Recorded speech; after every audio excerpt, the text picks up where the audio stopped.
नमस्कार श्रोता बंधुरा सबाई भालो आछेन निश्चयई। रिसाइटेशन एंड मोर चैनल थेके आमि साथी आज के आपनादेर जन्य एकटा मजार गल्प निये एसेछि। शिवराम चक्रवर्तीर गल्प। शिवराम चक्रवर्तीर गल्प मानेई एकटा सरस रचना आर कि।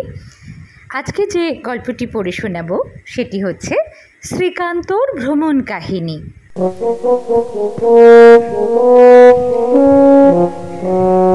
देश विदेश बेड़ाते तोमरा सकले खूब भालोबासो, सब छेलेई भालोबासे, किन्तु आमादेर श्रीकान्तोर भ्रमणे आनंद नेই। तार काछे भ्रमणेर मानेई होच्छे देড় मन। तार मामा भारी कृपण, कोथाओ जेते होले गोटा बाड़ीखानाई संगे निये जेते चान। कि जानी विदेशे कोनो जिनिसेर दरकार पड़ले यदि सेटा आबार पयसा खरच करे किनते हय। किन्तु श्रीकान्तोर एदिके प्राण जाय, सेई बिराट लटबहर ताकेई बইতে হয় कि ना। सेसब मालपत्र गाड़ीते तुलतेও श्रीकान्त, गाड़ी थेके नामातेও श्रीकान्त। स्टेशने जे कुली नामक एक जातीय जीवेर अस्तित्व आछे ए कथा श्रीकान्तके देखले तार मामा एकदम भुले जान। केवल कुलिर काज करेई कि निष्कृति आछे? ताके सारा रास्ता दाड़िये थाकते हय गाड़ीर दरजा पाहारा दिए। केनना मामार धारणा ओइभावे दरजार मुखे माथा गुलिये खाड़ा थाकले से कामरार दिके केउ आर एगोय ना, এবং যে কামরার দিকে কেউ এগোয় সেদিকে কেবল একজন নয়, সেই স্টেশনের যত ভম্বল দাস সবাই সেই কামরাটার দিকেই ঝুঁকে পড়ে। তার ভেতরে জায়গা থাক আর না থাক, কিছু দূরে খালি কামরা থাকলেও সেদিকে তাদের যেন দৃষ্টি যায় না। তার মামা আবার পারতপক্ষে মেলগাড়িতে যান না, প্যাসেঞ্জার গাড়ি পেলে যা দু চারটে পয়সা বাঁচে। সময়ের আর কি মূল্য আছে বলো? 2 ঘন্টা পরে পৌঁছলে যদি দুটো পয়সা বাঁচে তারই দাম। প্যাসেঞ্জার গাড়ি সব স্টেশন ছুঁয়ে ছুঁয়ে যায়, 2-3 মিনিট অন্তর স্টেশন। কাজেই একটুখানি বসতে না বসতে আবার গিয়ে দরজায় দাঁড়াতে হয়। রাত্রেও ছাড়ার নেই, কেননা তখন যাতে কামরাতে স্থান বাহুল্য না কমে সেদিকে প্রখর দৃষ্টি রাখা দরকার। তার মামা আয়েশি লোক, সারা রাত তিনি গাড়িতেও বাড়ির মতো আরাম চান।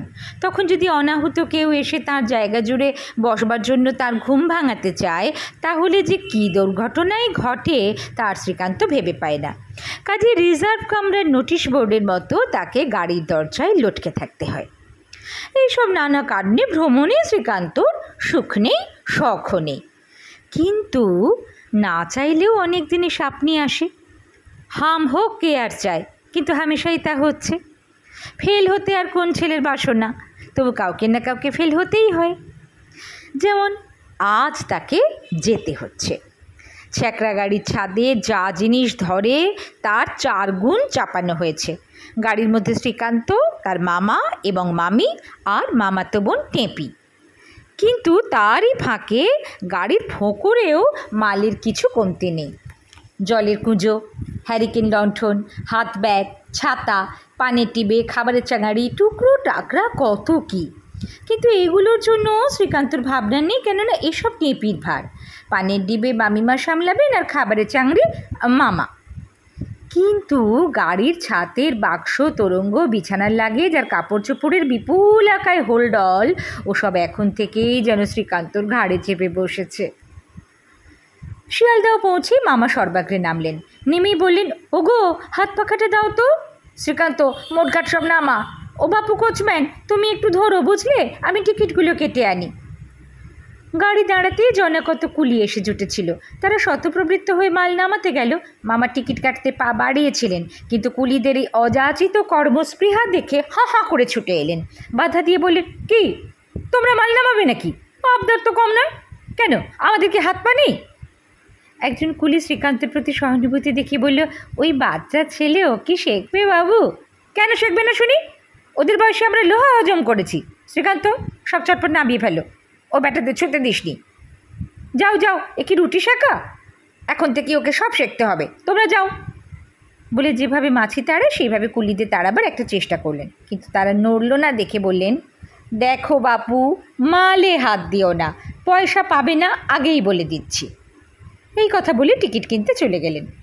শ্রীকান্তর ইচ্ছে হলো একবার বলে যে লোহা হজম করা যদি বা সম্ভব হয়, সেই লোহা বহন করা তত সহজ নয়। কিন্তু বলি বা লাভ কি? সমালোচনা করলে তো আর লোহার ওজন কমবে না। এই ভেবে সে আস্তে আস্তে বাক্স, প্যাঁটরা, বাসনের ছালা, বিছানার লাগেজ, সুটকেস, মায়ের জলের কুঁজোটি পর্যন্ত গাড়ি থেকে নামিয়ে প্ল্যাটফর্মের একাংশে স্তূপাকার করতে লাগলো। টিকিট কিনে মামা ছুটতে ছুটতে ফিরলেন। বললেন, গাড়ি ছাড়তে আর দেরি নেই রে, মোটে 8 মিনিট বাকি। শ্রীকান্ত, এই সামান্য কটা জিনিস প্ল্যাটফর্মে নিতে তোর কবার লাগবে? বার 3 বোধ হয়। বার 3 হলে কি 2 মিনিট, মোট 6 মিনিট। বাড়তি থাকে আরও 2 মিনিট, খুব গাড়ি ধরা যাবে। টেপি, তুই এখানে দাঁড়িয়ে মালপত্র আগলা, একেবারে শেষবারে শ্রীকান্তর সঙ্গে আসবি। আমি আর তোর মা এগোলাম। একটা খালি দেখে কামরা দেখতে হবে তো। শ্রীকান্ত, তুই ট্রাঙ্কটা মাথায় নে, তার ওপরে ছোট সুটকেসটা চাপিয়ে দিচ্ছি। পারবি তো? বিছানার লাগেজটা বাঁ বগলে নে, আর ডান হাতে বড় সুটকেসটা, বাঁ হাতে লন্ঠন দুটো ঝুলিয়ে নিস, তাহলেই হবে। এই দ্বিতীয়বার এসে বাসন কোসনের থলেটা আর ওই তোর মামির তোরঙ্গটা নিবি। দৌড়ে যাবি, দৌড়ে আসবি, নইলে গাড়ি ফেল হয়ে যাবে, বুঝেছিস? আমি এগোই ততক্ষণ। তিনি তো এগুলেন, কিন্তু কিছু দূর গিয়ে দেখেন শ্রীকান্তর দেখা নেই। তিনি আশা করেছিলেন যে শ্রীকান্ত তার পিছু পিছু দৌড়চ্ছে, তাকে দেখতে না পেয়ে তিনি ক্ষুণ্ণ হলেন। ফিরে এসে দেখেন শ্রীকান্ত মালপত্রের বোঝা নিয়ে একেবারে যেন চিত্রপুত্তলিকা। কিরে, এখানে দাঁড়িয়ে রয়েছিস রে? গাড়ি ফেল করবি না কি? কী করবো আমি, এগোতে পারছি না যে, বড্ড ভারী হয়েছে মামা। টেপিকে বললাম তুই পেছন থেকে ঠেলে ঠেলে দে, আমি চলতে থাকি, তাও। বারে, বাবা মা এখানে জিনিস আগলাতে বললো না, আমি ওকে ঠেলতে ঠেলতে যাই আর এদিকে সব চুরি হয়ে যাক। তোমার আর কি, জিনিস কমে গেলে তোমাকে তো আর বইতে হবে না। মামা বললেন, তাই তো ভারী মুশকিল হলো দেখছি। একটা কুলি এবার সাহস ভরে এগিয়ে এসে বলল, খোকাবাবু শেখবে কেন, সব ফেলে ভেঙে চুরমার হবে, আর এদিকে টিরেন ভি ছড়ে দিবে। তাই তো, ভারী মুশকিল। কুলি করলে তো নগদ লোকসান, এদিকে জিনিস ফেলে ভাঙলেও ক্ষতি, গাড়িরও সময় নেই। কিন্তু ভাববার আর সময় কই, কাজেই বাধ্য হয়ে মামাকে 2টো কুলি করতে হলো। আধ ঘন্টা আগে বেরুলে এই অপব্যয়টা হতো না। শ্রীকান্তই 5-6 বারে কম কম করে গাড়িতে মালগুলো তুলতে পারত। যাকে, আর উপায় কি? অতঃপর একটা দেখবার মতো দৃশ্য হলো। 2টো কুলি আগে আগে, তাদের মাথায় 2টো বড় বড় তোরঙ্গ, একজনের বগলে বিছানার লাগেজ আর একজনের বগলে বাসনের থলে। মামি নিয়েছেন জলের কুঁজো আর টেপি নিয়েছে পানের বাটা।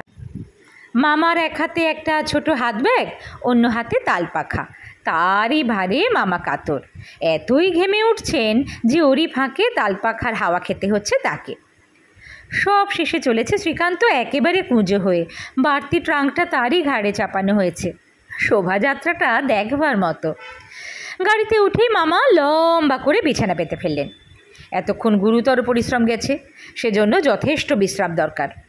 চলতি গাড়ির ফাঁকা হাওয়া গায়ে লাগতে তিনি আরামে চক্ষু বুজে বললেন, আহ, এতক্ষণে দেহটা জুড়লো। গোটা গাড়িটা ভর্তি, কিন্তু এই কামরাটা খুব খালি পাওয়া গেছে, কারুর চোখে পড়েননি বোধ হয়। বিচিত্র লটবহরে ওই ছোট কামরার প্রায় সমস্তটাই ভরে গেছিল। তারই একধারে বসে শ্রীকান্ত তার পীড়িত ঘাড়ের শুশ্রূষা করছিল। তার অবস্থাটা বুঝে মামি বললেন, বড্ড লেগেছে নাকি রে? অপ্রতিভ হয়ে শ্রীকান্ত ঘাড়ে হাত বুলোনো বন্ধ করলো। না মামিমা। মামা বললেন, ওয়েট লিফটিং একটা ভালো এক্সারসাইজ, এতে ওর ঘাড় শক্ত হবে, সেটা দরকার। এরপরে ওর বউয়ের বোঝা রয়েছে না?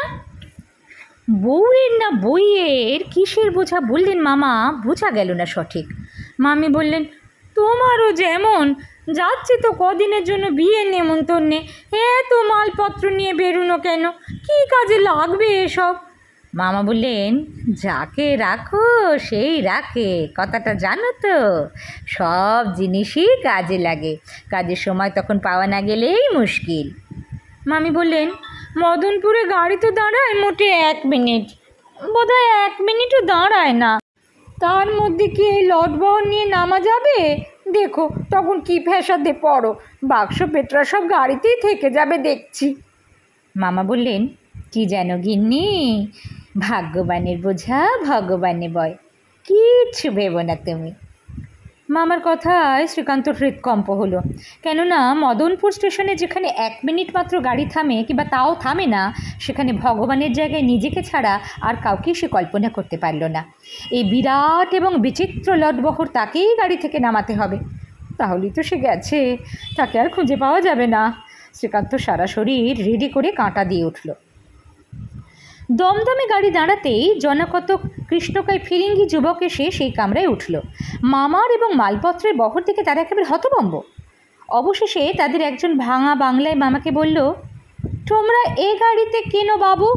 এটা সাহেবদের জন্যে। দরজায় নোটিশ দেখো নাই, ফর ইউরোপিয়ানস অনলি। তোমাদের নামিতেই হবে। সবে মাত্র আয়েশ করছেন, নামার কথায় মামার মাথা গরম হয়ে উঠল। তিনি বললেন, কেন নামতে যাব? আমরাও তোমাদের মতোই খাঁটি ইউরোপিয়ান আছি।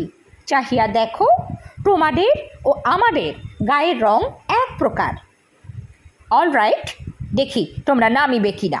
বলে তারা নেমে গেল এবং পরবর্তী স্টেশনে একজন রেল কর্মচারীকে সঙ্গে নিয়ে এলো।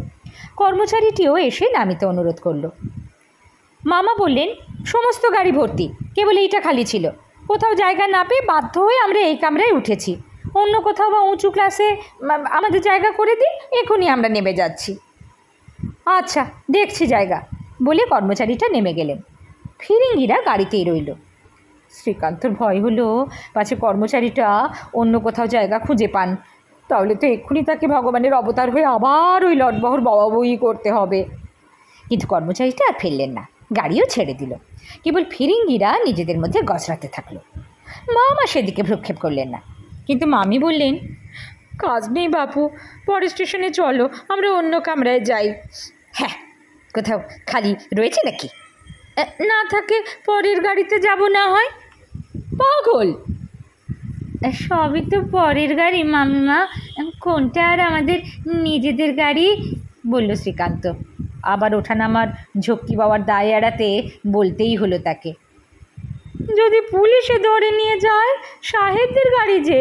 মামিমা কন, হ্যাঁ ধরলেই হলো, তুমি চুপ করে থাকো। ব্যাটারা বাংলা বোঝে, তুমি ঘাবড়ে গেছো জানলে আরও লাফাবে।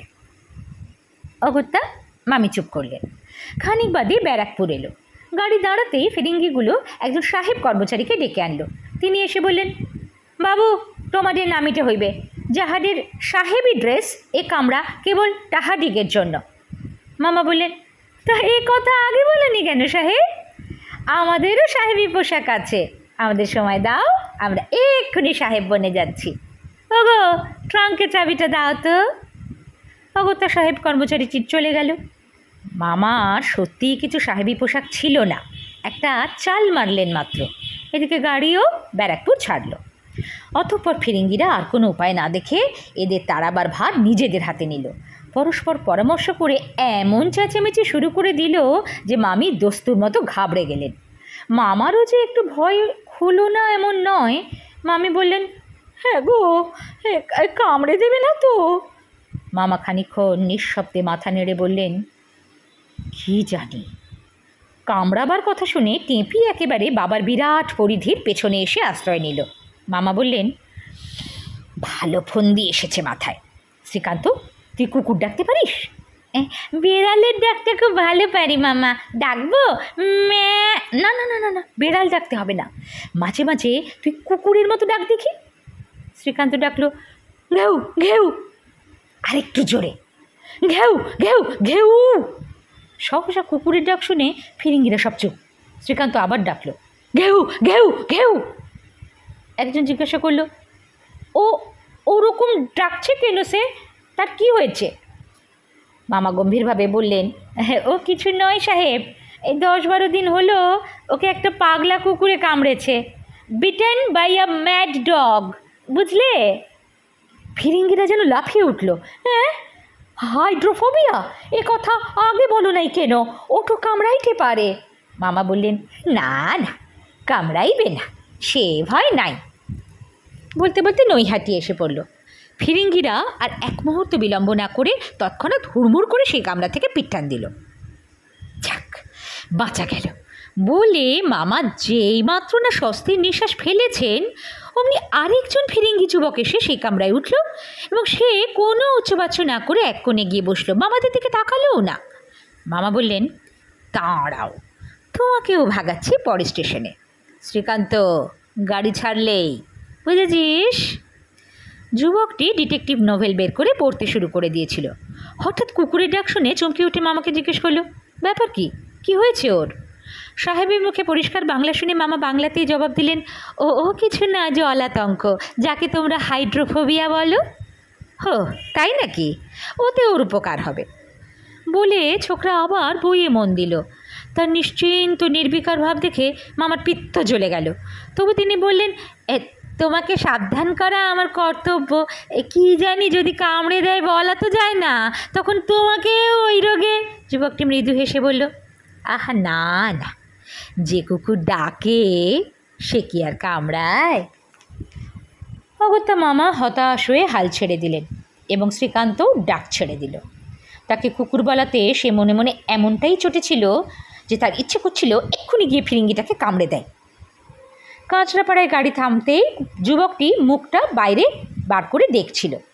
তার পরিচিত বন্ধুদের দেখতে পেয়ে ডাকাডাকি শুরু করতেই সেই পুরাতন দল আবার এসে উপস্থিত। তারা তাকে ওই কামরায় দেখে ভারী আশ্চর্য হয়ে জিজ্ঞেস করলো, তুমি নিরাপদে আছো তো? ওখানে যে মারাত্মক হাইড্রোফোবিয়া। সে আমি সারিয়ে দিয়েছি। সারিয়ে দিয়েছ? কীরকম? তখন মামার চাল যুবকটি বন্ধুদের কাছে ফাঁস করে দিল। সে কামরায় ঢুকেই ছেলেটিকে জল খেতে দেখেছিল। জলাতঙ্ক রোগে যা কখনো সম্ভব নয়। তখন শ্রীকান্তর ভারী রাগ হলো মামার উপরে। জলাতঙ্ক রোগে জল খেতে নেই এ কথা কেন তাকে তিনি আগে বলেননি? তাই তো তাকে এমন অপদস্থ হতে হলো। এইবার ফিরিঙ্গিরা আবার সেই কামরায় জাঁকিয়ে বসলো এবং স্পষ্ট ভাষায় মামাকে জানালো যে এবার তাকে নামতেই হবে এবং পরের স্টেশনেই। অসহায়ভাবে মামি বললেন, ওগো, কি হবে তাহলে? মামা বললেন, কিচ্ছু ভেবো না গিন্নি, ভগবান যা করেন মঙ্গলের জন্য। ভগবানের নাম শুনে শ্রীকান্তর নিজেকে আবার মনে পড়ল এবং ঘাড়ের ব্যথাটা এতক্ষণে কতটা মরেছে জানবার জন্য সে একবার ঘাড়টাকে খেলিয়ে নিল।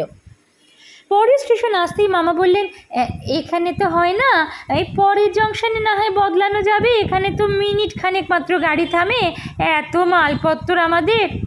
না, তা হইবে না, এইখানেই তোমাকে নামিতে হইবে। তখন তারা সবাই মিলে মামার বাক্স, তোরঙ্গ, বিছানা, সুটকেসেও হাত লাগালো। দেখি তুমি কেমন না নামো।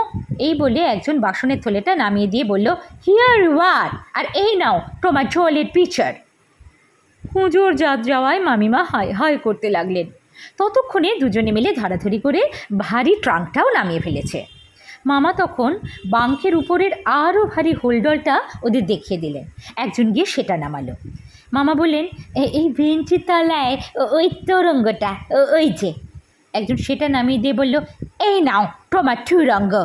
মামা সংশোধন করে দিলেন, তুরঙ্গ নাই, তোরঙ্গ।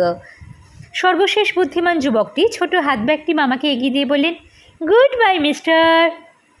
মামা এতক্ষণ পুলকিত হয়ে ওদের কার্যকলাপ পর্যবেক্ষণ করছিলেন।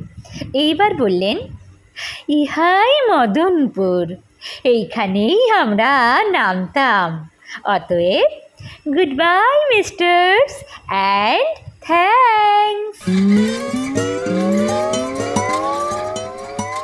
শুনছিলেন শিবরাম চক্রবর্তীর একটি মজার গল্প, শ্রীকান্তর ভ্রমণ কাহিনী। নিশ্চয়ই ভালো লেগেছে আপনাদের। জানাবেন কমেন্ট করে, আর ভালো লাগলে লাইক করতে পারেন। যারা বিভিন্ন স্বাদের গল্প শুনতে ভালোবাসেন তাদের সঙ্গে শেয়ারও করতে পারেন। আর গল্পের সঙ্গে সঙ্গে যদি আপনারা আবৃত্তিও ভালোবাসেন তাহলে আমার এই রেসাইটেশন অ্যান্ড মোর চ্যানেলটি সাবস্ক্রাইব করে রাখতে পারেন। ভালো থাকবেন সবাই খুব। আবার অন্য কোনো দিন অন্য কিছু নিয়ে চলে আসবো। নমস্কার।